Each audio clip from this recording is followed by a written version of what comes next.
ओम श्री गणेशाय नमः। सर्वमंगल मांगल्ये शिवे सर्वार्थ साधके शरण्ये त्र्यंबके गौरी नारायणी नमोस्तुते। पांडवों की उत्पत्ति।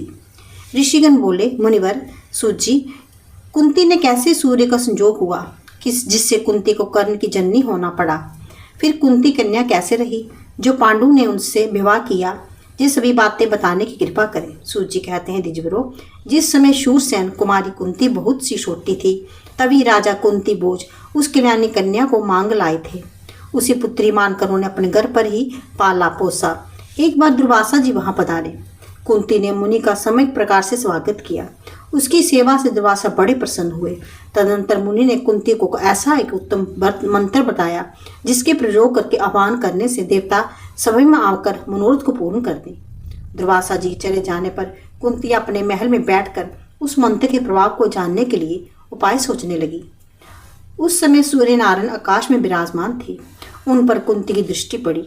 मंत्र का प्रयोग करके उन्हें प्रखर किरणों वाले सूर्य का आह्वान करने में कुंती जुट गई।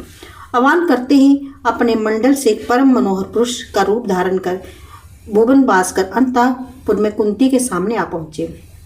उन्हें कुंती देखकर अर्चे की सीमा न रही। उसका सर्वांग कांप उठा। भगवान सूर्य ने कहा, कुंती, तुमने मंत्र का प्रयोग करके मुझे क्यों बुलाया? बुलाने पर जब मैं तुम्हारे सामने आ गया हूँ तब मेरा स्वागत क्यों नहीं कर रही?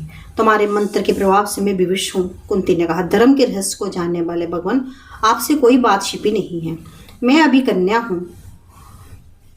तुम्हारा कन्या धर्म पूर्ववर्त रहेगा। साधारण मनुष्य इस रहस्य से अनभिज्ञ रहेंगे और मुझ जैसा तेजस्वी बालक तुमसे उत्पन्न होगा। वह बालक अनुपम सुंदर था। मनोहर 2 कुंडल और दिव्य कवच उसे जन्म काल में ही सुशोभित कर रहे थे। सूची कहते हैं, हे कुंती, इस शिशु को पटारी में रखकर दाएं को दे दिया। उधर दाएं पिटारी लेकर जा रही थी। रास्ते में अधिरथ नामक सूत मिला। अधिरथ की स्त्री राधा भी साथ थी।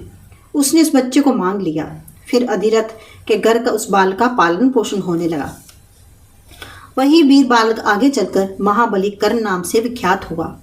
इसके बाद वही कन्या कुंती स्वयं स्वयंवर में पांडु की धर्मपत्नी बनी। पांडु की एक दूसरी स्त्री माद्री थी। उसके पिता मद्रराज थे। एक समय की बात है, पांडु जंगल में शिकार खेल रहे थे। उनके हाथ में एक मुनि की हत्या हो गई। उसी समय मुनि मृग के रूप में अपनी पत्नी के साथ रमन कर रहे थे। राजा उन्हें मृग समझ लिया था। मृग रूपधारी मुनि ने कुपित होकर पांडु को शाप दे दिया, यदि तुम कभी इस स्त्री के साथ संभोग करोगे तो तुम्हें प्राणों से हाथ धोना पड़ेगा। मुनि के ये शाप दे देने पर पांडु को बड़ा शोक हुआ। वे अत्यंत दुखी होकर राज्य का परित्याग करके वन में रहने लगा। मुनिवरों, पांडु की पत्नी कुंती और माद्री दोनों स्त्रियों के सती धर्म का पूर्ण ज्ञान था। राजा की सेवा करने के लिए वे साथ चली गई। एक समय की बात है, कथा का प्रसंग चल रहा था। धार्मिक बानी राजा के कान में पड़ी। आदरपूर्वक मुनि पर पूछने लगे, हे परंतप, संतानहीन की गति नहीं होती। स्वर्ग में जाने का अधिकारी भी वही नहीं होता है। अतः जिस किसी उपाय से भी पुत्र उत्पन्न होना परम आवश्यक है। अंशज, पुत्री का पुत्र, गोलक, कुंड, सहोड़, कानीन, क्रीत, वन में मिला हुआ, किसी का दिया हुआ, किसी निर्धन से पैसे देकर खरीदा हुआ, ये 11 प्रकार के पुत्र कहे गए हैं। ये वचन सुनकर पांडु ने अपने कमल नयनी प्रिया कुंती से ये बात कही। तब कुंती ने कहा, प्रभु, मेरे पास मनोरथ पूर्ण करने वाला एक मंत्र है। दुर्वासा मुनि ने यह मंत्र मुझे बताया था। यदि इस मंत्र को किसी देवता को भी आमंत्रित करूं, वे तुरंत मेरे सामने आ जाएंगे और मेरा मनोरथ पूर्ण करेंगे। उसी समय पांडु ने कुंती को मंत्र प्रयोग करने की अनुमति दे दी। तब कुंती ने प्रधानता देवता धर्म को याद किया। वहां धर्म पधारे। उनकी कृपा से कुंती प्रथम पुत्र युधिष्ठिर की माता बनी। वायुदेव की कृपा से भीम और देवराज इंद्र की कृपा से अर्जुन का उत्पन्न किया। एक वर्ष के अंतर में ये तीनों परम पराक्रमी पुत्र उत्पन्न हुए।